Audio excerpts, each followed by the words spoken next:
I've worked as an editor from the deep Pacific to the California coast, and no two editing projects are the same.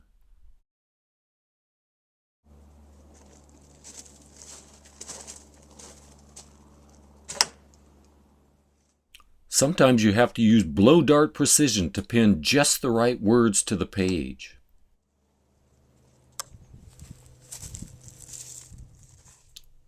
Sometimes you have to chip away at a document to see the deeper message within.